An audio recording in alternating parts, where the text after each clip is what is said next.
결과가 있게 마련인 것입니다. 그러므로 나타나는 그 결과를 보고 우리는 그 원인에 대해서 또한 원인에 대한 내용과 그 동기에 대해서 알 수가 있게 됩니다. 꽃이 아름답게 피어난다고 하는 이것은 우리가 좋게 여겨보면 자연적으로 이렇게 된 것 같아도 사람의 손에 의해서 키워지고 또 물을 주고 가꾸어 줄 이러한 상황 가운데서 거름을 주는 가운데에 아름다운 꽃이 피어서 우리에게 향기로운 냄새를 풍기듯이 원인이 잘못되면 결과가 잘못될 수밖에 없다고 하는 사실을 우리가 깨닫게 됩니다. 예수님의 부활은 확실한 사건이다 라고 할 수 있습니다. 죽었던 지 사흘 만에 분명히 다시 살아난 사건이기 때문에 귀한 것이고, 예수님의 부활은 반가운 사건이 아닐 수 없습니다. 예수님께서 십자가의 고난을 겪고 온갖 이와 같은 희롱을 당하면서 골고다 언덕바지를 골라 이와 같이 골고다 산상에서 십자가를 지시고 아버지여 나를 내 영혼을 부탁합니다 라고 소리지면서 운명하셨을 때 십자가 위에서 6시간 그 땡빛에서 뛰면서 고통 가운데 돌아가셨습니다. 예수님이 돌아가시자 이 아무도 예수님의 시체를 묻어줄 이와 같은 장례를 지낼 사람이 아무도 없었습니다. 그때 아리마대 요셉 부자, 이 사람이 산에 들인 공의 회원입니다. 그가 찾아가서 예수님의 시체를 받아다가 자기의 죽을 무덤에 예수님을 대신 묻어 두셨습니다. 그때에 많은 사람들이, 제자들이 말하기를 이제 끝났다, 우리 시대는 끝났다, 예수님께서 나귀를 타고 예루살렘을 향하여 갈 때는 저들이 기쁘고 즐거워서 호산나 다윗의 자손이여 찬송하리로다 하면서 종려가지를 꺾어서 예수님 가시는 길에 나귀를 타고 가시는 쭉 이렇게 깔아드렸습니다. 그리고 종려가지를 꺾지 못한 사람은 자기 옷을 벗어서 깔아드리곤 했습니다. 저들이 왜 그랬을까요? 그러면서 호산나 찬송하리로다 큰 소리를 치면서 영광을 돌렸던 저들이 이제는 온데간데 없어져 버린 상황에 있습니다. 저들은 예루살렘에 와서 예수님께서 이와 같이 늘 주장하신 대로 내가 유대인의 왕이다 라고 했으니까 분명히 예수님이 헤롯을 쫓아내고 그 자리에 예수님이 앉으실 줄로 알았습니다. 그런데 웬걸요? 그렇지 아니하고 예수님은 도리어 재판장에 들어가서 수고를 받고 다시 멸관을 쓰고 두드려 맞고 온갖 고통을 당하고 십자가상에서 달려 돌아가셨습니다. 그러니까 제자들이 뿔뿔이 흩어지기 시작했고 사도 요한 외에는 모두가 자기 갈 길로 가버렸습니다. 오늘 본문에도 보면 베드로도 야 나는 물고기 잡으러 간다 하고 헛단한 마음으로 갈릴리 바다에 가서 밤새도록 고기를 잡아서나 한 마리도 잡지를 못했습니다. 그런데 이제 모든 제자들이나 사탄도 예수는 죽었다, 메시아라고 하는 그가 없어졌다, 그리고 우리가 승리했다 라고 회개를 부르는 순간에 하루가 지나고 이틀이 지나고 3일 새벽, 주일 새벽에 예수님이 부활하시게 되어졌던 것입니다. 이 부활의 사건은 틀림없는 사건이고 제자들과 분리된 상황에서 다시 제자들이 예수님을 따르게 하는 귀한 계기가 되어진 것입니다. 사별이 바로 영구적인 재회 기간이 된 것이니까 얼마나 반가운 사건이냐 이런 말이에요. 예수님의 부활은 기쁜 사건입니다. 죽었다가 다시 살아나셨으니 기쁜 사건입니다. 영원히 죽지 않을 영원히 불로 불신의 이와 같이 몸으로 부활하셨기 때문에 그런 것입니다. 그러니까 이 사건 앞에 우리는 기쁨이 아닐 수가 없고 예수님의 부활은 감격적인 사건이라고 할 수 있습니다. 패배가 승리로 역전된 사건이고 진리가 결국 이기고 만다고 하는 사건이고 또한 선이 악을 이긴다는 사건이 되어져 버렸고 의가 불의를 결코 이와 같이 패배한 것이 아니라 이긴다고 하는 사건이므로 우리에게 감격적인 사건이 아닐 수가 없습니다. 이처럼 확실하고 반갑고 기쁘고 그리고 감격적인 예수 부활의 사건이 그러면 가져다 준 결과 그러나 이 시간에 그 부활의 결과에 대해서 잠시 은혜를 받기를 원합니다. 첫째로 제자들이 변화되었다는 사실. 여러분이 잘 아는 에모아로 간 두 제자가 시리에 빠져서 자기 고향을 향하여 터벅터벅 내려가고 있습니다. 그 둘이가 가면서 이제 걱정이 되어서 이렇게 가는데 부활하신 예수님은 야, 너희 왜 그러냐? 너희가 지금 무슨 이야기 하냐? 어디서 오셨습니까? 예루살렘에서 오는 길인데 예루살렘에 지금 소동이 난 건 모릅니까? 무슨 소동? 했더니 에마오로 내려가는 두 제자가 부활하신 예수님을 만나 가지 못했습니다. 그러면 예수님이 부활한 그 장면이 전에 저들이 함께 교훈을 받고 따라다니는 예수님의 그 형태가 아니고 다른 형태로 나타나느냐? 그렇지 않습니다. 부활의 형태는 내나 그 형태로 이와 같이 된 몸이에요. 그런데 부활의 주님이 뭐라고 한 거예요? 그래서 예수님께서 이제 성경을 풀어주니까 그러니 해가 이제 가고 있거든요. 그래서 여관방에 같이 가서 주무십시다 이랬는데 가서 보니까 예수님이 오지 않고 자기 둘이만 온 거예요. 그래 가만히 생각하니까 그때 그분이 예수님이다. 가만히 우리가 성경을 풀어줄 때 우리 가슴이 뜨겁지 않았더냐? 아니야, 이거 에마오로 갈 것이 아니라 다시 예루살렘으로 돌아가자 하고 예루살렘으로 돌아왔던 제자들이 있었습니다.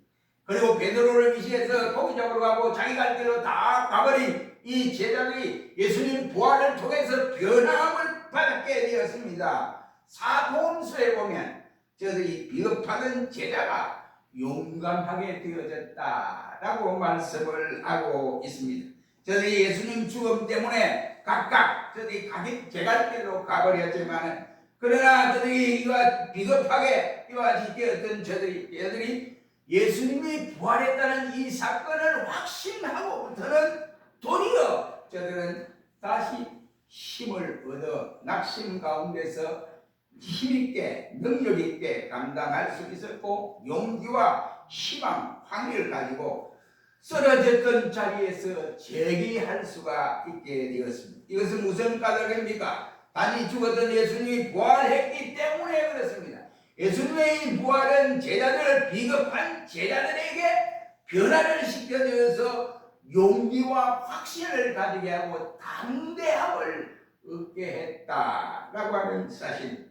그리고 예수님의 부활을 통해서 그 변화받은 제자들은 낭망했던 제자가 소망을 가지고 있었습니다. 누가복음 24장 33절 말씀이나 아니면 요한복음 오늘 본문 1절로 4절 말씀 아니면 14절 말씀까지 보면 제자들은 실직과 실망으로 고향을 향하여 내려가고 있었습니다. 옛 고향 옛 집으로 돌아간 그들이 어쩌면 다시금 예루살렘으로 상경하게 되어서 기도하게 되었던가? 그것은 부활의 주님을 만나본 이후로 저들이 이처럼 변화하게 되어졌다라고 하는 사실입니다. 저들이 옛 직업을 찾아 내려갔던 저들이 부활의 주님을 만나본 이후로 저들은 기도에 전념하게 되었고 로마 병정들에게 들킬까봐 겁이 나서 마가의 다락방에서 문을 잠그고 기도한 저들이 이제 문을 잠글 필요도 없고 열심히 기도하고 나가서 목숨을 걸고 주님을 위해서 복음을 위해서 바칠 각오를 했다는 사실입니다. 여러분, 그렇다면 저와 여러분은 부활하신 주님을 믿습니까? 부활하신 주님을 믿는다고 한다면 우리는 어떤 액션을 취해야 할까요? 확실하게 믿고 행동하시기를 바랍니다. 두 번째로 저는 설교가 변했습니다. 주님의 부활은 설교를 저에게 변화시키게 만들었습니다. 설교 자체가 변경이 되었습니다. 부활하신 주님을 만난 전 제자들이 바로 전도 자세가 그전에는 무기력했습니다. 힘이 없었습니다. 또한 능력도 없었고 열심도 없었습니다. 그러나 부활하신 주님을 만나 뵙고는 저들의 설교 방향이 달라졌습니다. 저들의 설교 내용이 달라졌다라고 말을 할 수가 있습니다. 설교의 주제가 변경이 되었다 이란 말이 되겠습니다. 특히 베드로를 보면 우리가 잘 알 수 있게 됩니다. 그들의 내용이나 제목이나 전부가 예수 부활하셨다라고 이렇게 증거를 하고 있습니다. 베드로의 설교는 바로 부활을 증거하고 있습니다. 사도행전 2장 23절 24절 말씀해 보면 오순절 때에 베드로가 설교를 했는데 그 설교 내용은 하나님의 정하신 뜻과 그 아시는 대로 준비되신 바 너희가 바로 죽을 수 있는 너희들이 죽지 아니하고 살게 된 것은 주님이 부활했기 때문이다 라고 이렇게 설교를 했습니다. 베드로는 성전 미문에서 이와 같이 설교를 할 때도 사도행전 3장 15절 말씀해 보면 그 설교 내용이 뭐냐 한마디로 말하면 죽었던 그가 살아나셨다. 하나님이 그를 살리셨다. 죽은 것이 아니고 장사 지낸 바 되었다. 썩을 육체가 아니라 다시 살아나신 주님이다 라고 외쳤습니다. 그리고 공회 앞에서 설교를 할 때 사도행전 4장 10절 말씀해 보면 우리가 어떻게 하나님 앞에 받은 생명의 말씀을 너희 말만 듣고 전하지 않을 수 없다. 그러니 하나님 말씀을 듣고 전하는 것이 너희가 옳은지 옳지 않은지를 공회원 여러분들이 스스로 판단해라 라고 큰 소리를 치면서 외쳤습니다. 옛날 같으면 어림도 없지요. 공회원들 앞에 어떻게 그런 설교를 할 수 있습니까? 할 수가 없습니다. 그리고 제2차 설교회 때도 보면 사도행전 5장 30절 말씀에 보면 말하기를 하나님이 사흘 만에 죽은 자 가운데서 살리다 여러 사람들에게 나타난 바 됐다 라고 하시면서 예수님이 한 사람에게 나타난 것이 아니고 자기들에게만 만난 것이 아니고 여러 사람들에게도 만나셨다 라고 외치고 있습니다. 그리고 베드로는 가이사라 설교에도 사도행전 10장 41절에 보면 부활하신 예수님을 설명을 하고 설교를 하고 계심을 볼 수가 있습니다. 예수님은 죽었다가 이와 같이 무덤에 갇혀서 3일간 갇혔다 그냥 썩을 그런 몸이 아니고 하나님이 죽은 자 가운데 그를 살리신 분이시다 라고 설교를 했습니다. 예루살렘 설교에서도 베드로는 사도행전 7장 56절 말씀에 바로 주님의 부활을 증거하고 있습니다. 그 증거는 하늘을 열고 인자가 하나님 우편에 앉은 것을 본다 라고 소리를 치면서 그분이 살아서 하나님 우편에 앉아서 백보다의 심판을 감당하실 주시다 라고 설교를 하기도 했습니다.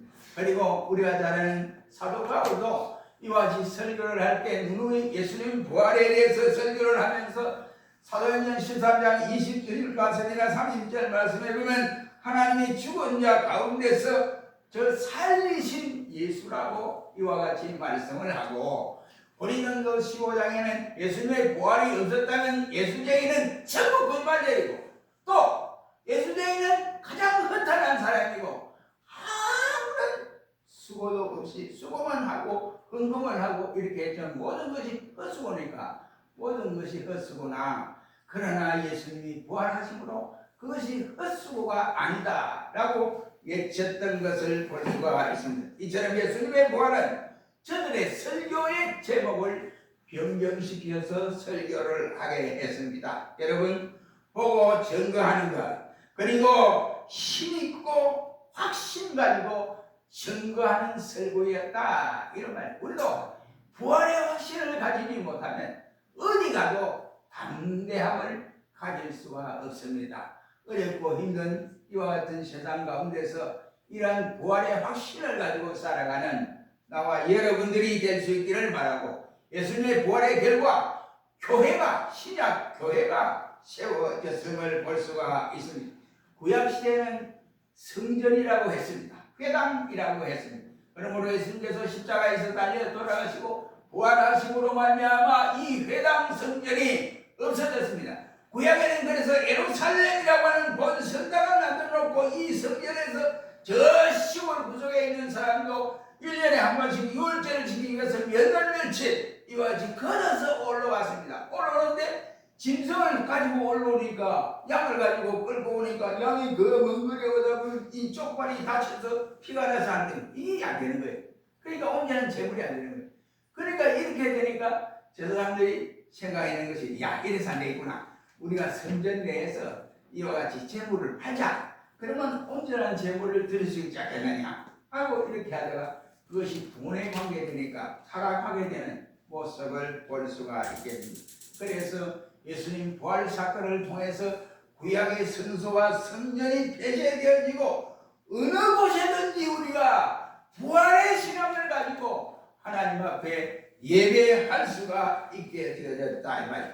그리고 제사가 아닌 예배로 바뀌게 되었습니다. 여러분 구약 우리가 요즘 번제에 대해서 이와 같이 쭉 번제랑 물두명 이와 같이 대해서 말씀을 드렸지만은 저는 1년에 한 번씩 드려야 돼요. 짐승을 가지고 1년에 이 절차가 복잡하잖아요. 그 1년에 얼마나 귀찮겠어요. 그런데 그 절차가 없어져 버렸습니다. 구약의 짐승을 받아서 이와 같이 하나님 앞에 드리는 제사가 없어지고 우리 모두가 신령과 진정으로 모여 하나님 앞에 예배하는 것으로 바뀌어지게 되었습니다. 그러니 우리가 얼마나 감사하고 감사할 일이냐. 그 예배가 중요한 거예요. 예배가 신약시대의 예배가 중요한 거예요. 그리고 예수님 부활을 통해 뭐가 바뀌었느냐. 안식일이 변경이 되어졌습니다. 주님의 부활은 안식일을 변경시켜 놓은 사실을 볼 수가 있습니다. 오늘날 세계적으로 일요일이 주일로 예배일로 이와 같이 된 이유는 예수님이 주일 새벽에 부활하셨기 때문에 그러한 것입니다. 그래서 전 세계 교회가 이 일요일이 주일로 바뀌어진 겁니다. 주의 날로 바뀌어졌다 이 말. 그래 이 주의 날에 우리가 예배를 드리게 되는 것입니다. 아니 또 유대인들은 이 토요일 안식일을 지키고 있습니다. 안식일은 또 토요일 지킨다고 껍적거리잖아요. 그게 다 이단죄예요. 잘못된 거예요. 그런데 예수님이 이 세상에 오셔서 부활한 그 날이 최고의 기쁜 날이에요. 새로운 날이에요. 그래서 안식일이 주일로 변경되는 이러한 역사가 일어났습니다. 그리고 제자들이 이 부활절에 회집한 모습을 볼 수가 있습니다.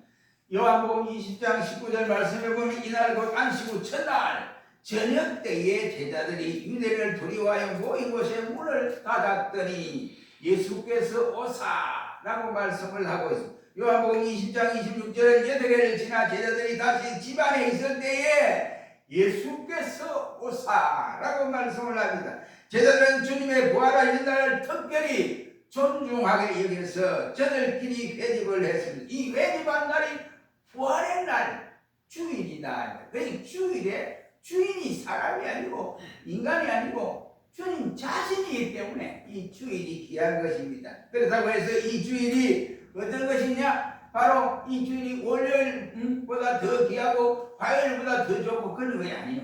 그러니까 이 주일이 주님이 다시 부활하신 날이니까 이 날로 우리는 주일을 지키게 됩니다. 또 이방인 신자가 부활에 회집함으로써 변경된 모습을 볼 수가 있게 되어집니다. 그러므로 우리는 이와 같이 예배가 변경돼 모이는 이와 같이 날짜가 변경이 되었고 예수님 부활을 통해서 산 소망을 갖게 되어졌습니다.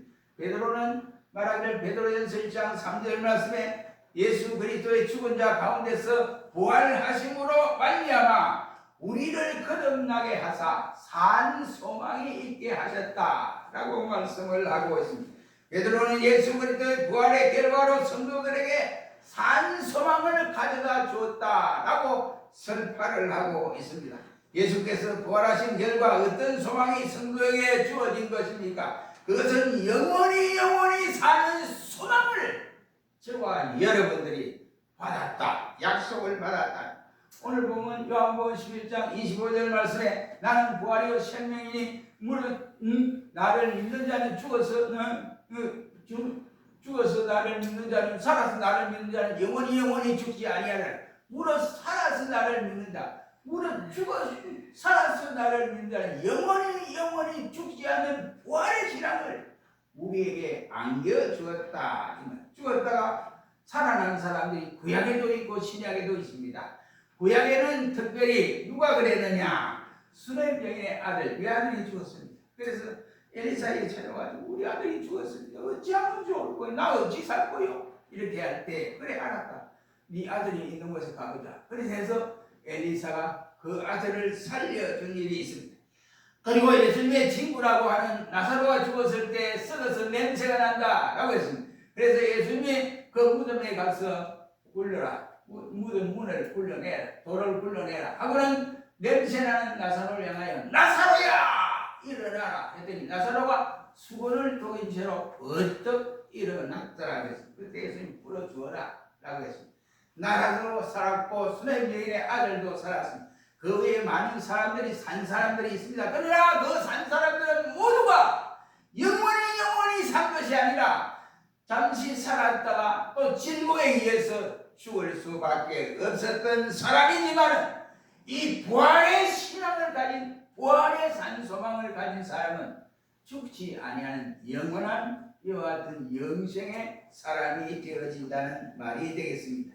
그리고 이 부활은 복되게 다시 사는 소망이 우리에게 주어진 것입니다. 전도서 15장 42절 말씀에 죽은 자의 부활도 이와 같으니 썩을 것을 심고 썩지 아니할 것으로 다시 살며 욕된 것으로 심고 영광스러운 것으로 다시 살며 약한 것으로 심고 강한 것으로 다시 살며 육의 몸으로 심고 신령한 몸으로 다시 사나니 육의 몸이 있은즉 신령한 몸이 있느니라 라고 말씀함으로써 우리는 부활의 신앙을 갖는 복된 역사가 일어나게 됐습니다. 그리고 자유롭게 사는 소망이 이루어지게 되었습니다. 마태복음 22장 30절 말씀에는 부활 때는 장가도 아니하고 신입도 아니하고 이와 같이 하늘에 있는 천사들과 같으니라고 예수님께서 말씀을 했습니다. 부활 때는 김수방, 이수방, 박수방 이거 필요 없어요. 성이 필요 없습니다. 남자가 여자 이게 구분이 없다 이 말입니다. 결혼이 필요치가 않습니다. 가정에 속해 있지를 않습니다. 그러니까 한마디로 말해서 어느 한 곳에 결속되어 있지를 아니하다 이런 말. 여러분 만약에 부활한 그 천국 간 사람이 남자 여자가 꿈이 되고 그 다음에 자기 남편을 알고 이러면 그 남편에게 그들이 말해서 예수 믿다가 많이 끝판에 예수 믿고 천국 갔다 이 말이에요. 그러면 말해서 저 인간 나이 얼마나 뜯어내는 거 압니까? 이렇게 그러니까요. 그것도 무슨 말이에요? 그게 천국이 아니에요. 그러나 천국에는 남성과 여성이 구분되어 있잖아요. 장가도 아니하고 시집도 아니하는 겁니다. 부활체 똑같은 원리다. 그러므로 자유인이 되어진다. 이런 것. 이것이 부활의 세계요 부활의 삶입니다. 성으로부터 자유를 누리고 가정으로부터 자유를 누리고 결혼으로부터 자유를 누리는 몸이 되어집니다. 예수 그리스도의 부활은 이와 같은 산 소망을 그가 믿는 자들에게 약속을 주셨다. 그래서 이 부활의 신앙은 우리를 영화롭게 다시 사는 소망까지 허락하여 주셨다는 말입니다. 그래서 다니엘서 12장 2절로 3절에 땅의 뒷걸 가운데 자는 자 중에 많이 깨어 영생을 얻는 자도 있고 궁창의 빛과 같이 빛날 것이고 별과 같이 영원토록 비치리라 그 말씀을 하고 있습니다. 부활신앙을 갖는 성도는 남은 세상을 걸며 어떻게 우리가 살아가야 할까요? 그것은 고린도전서 15장 58절 말씀에 견고하며 흔들리지 말며 항상 주의 일에 더욱 힘쓰는 자들이 되라. 이는 너희의 수고가 헛되지 않는 줄을 알미니라 그 말씀을 하고 있습니다. 흔들리지 말아라 말이야. 견고해야 된다. 신앙에 견고해야 더욱 주의 일에 힘쓰는 자들이 될 때 주님이 헛되지 아니하다고 말씀하고 있습니다. 빌립보서 3장 10절은 내가 그리스도와 함께 그 부활의 권능과 그 고난에 참여함을 알려하여 그의 죽으심을 본받아 어찌하든지 부활에 이르노니 예수께 잡힌 바 된 것을 잡으려고 쫓아간다 라고 바울은 말씀을 하고 있습니다. 사랑하는 성도 여러분, 얼마나 세상이 허영하고 험함하고 안타깝습니다. 웬일인지 웬만인지 교회 폐쇄를 한답니다. 교회 폐쇄를. 그건 정신 차려야 돼요. 그런데 어저께 그중에 국회 앞에서 모이라! 그러면 모이기는 개코도 큰 교회 목사는 아무도 안 모였어요. 아무도 안 모였어요. 자기의 안일로 상대하는 거예요. 설마 그러겠나? 이미 통과됐어요. 지금 이제 공포만 받아요. 아이, 두세 명이가 공포만 하면 끝나는 거예요. 근데 이걸 못 때문에 이러면 교회가 한번 어려움을 당해봐야 그때서야 아이고 젊은 목사 역할을 몰라요. 다른 데 말하면요, 목사님 꼰대 역할 하면 안 돼요. 이래요. 세상에 이 뭐가 되겠습니까? 너 목회하는 거야? 아니면 너 지금 교회 그냥 직업으로 선택해서 다니는 거야? 정말 그런 말이 안 나올 수 없습니다. 그러니 정신을 차려야 됩니다. 이 어렵고 힘든 세상에 우리는 허영을 버리고 과거에 잊어버리고 경주하는 신앙을 가지고 전진하되 부활의 신앙을 가지고 이제는 우리 신자들이 변해야 됩니다. 부활의 신앙의 생활로 변해야 됩니다. 그리할 때 우리 주님이 동행하는 역사가 이루어집니다. 부활 신앙을 가지고 힘써 감당하는 우리 모두가 되시기를 주의 이름으로 축원합니다. 기도하겠습니다. 거룩하신 주님, 우리의 부활 신앙을 약속했습니다. 우리 주님의